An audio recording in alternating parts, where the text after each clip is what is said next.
Ang mabuting balita ng Panginoon ayon kay San Juan. Noong panahong iyon, marami sa mga Hudyo ang dumalaw kina Marta at Maria upang sila'y aliwin. Nang marinig ni Marta na dumarating si Jesus, sinalubong niya ito, ngunit si Maria'y naiwan sa bahay.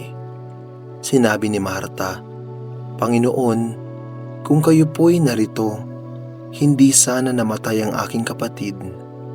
Ngunit nalalaman kong kahit ngayoy ibibigay sa inyo ng Diyos ang anumang hingin ninyo sa Kanya.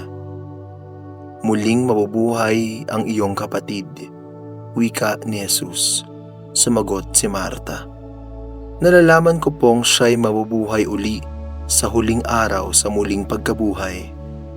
Sinabi naman ni Jesus, "Ako ang muling pagkabuhay at ang buhay. Ang nananalig sa akin, kahit mamatay, ay muling mabubuhay. At sino mang nabubuhay at nananalig sa akin, kahit mamatay, ay mabubuhay kailanman." "Pinaniwalaan mo ba ito?" "Opo, Panginoon," sagot niya.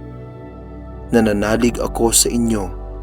Kayo po ang anak ng Diyos, ang Mesiyas na inaasahang paparito sa sanlibutan." Ang mabuting balita ng Panginoon. Pinupuri ka namin, Panginoong Hesukristo. Ako ang muling pagkabuhay at ang buhay. Ang nananalig sa akin, kahit mamatay, ay muling mabubuhay. At sino mang nabubuhay at nananalig sa akin, kahit mamatay, ay mabubuhay kailanman. Wala sa kamatayan ang huling salita. Si Jesus ang may huling salita. At ano ang salita ni Jesus para sa atin ngayon?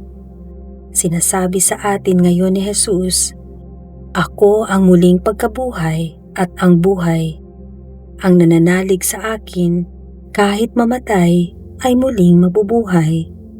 At sino mang nabubuhay at nananalig sa akin, kahit mamatay, ay mabubuhay kailanman."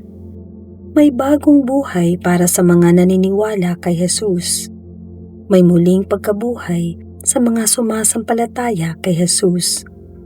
At ngayon, tinatanong tayo ng Panginoon, pinaniniwalaan mo ba ito? Kung ikaw ay naniniwala, maaring matakot ka pa rin sa kamatayan. Ngunit mas dakila ang pag-asa. Ang pag-asang ito para sa bagong buhay ang magbibigay sa iyo ng kapayapaan, magbibigay sa atin ng lakas upang kumapit kay Jesus sa gitna ng mga pagsubok ng ating buhay. Sa anong mga bagay ka ngayon tinatawag ni Jesus na magtiwala sa Kanya ng lubos?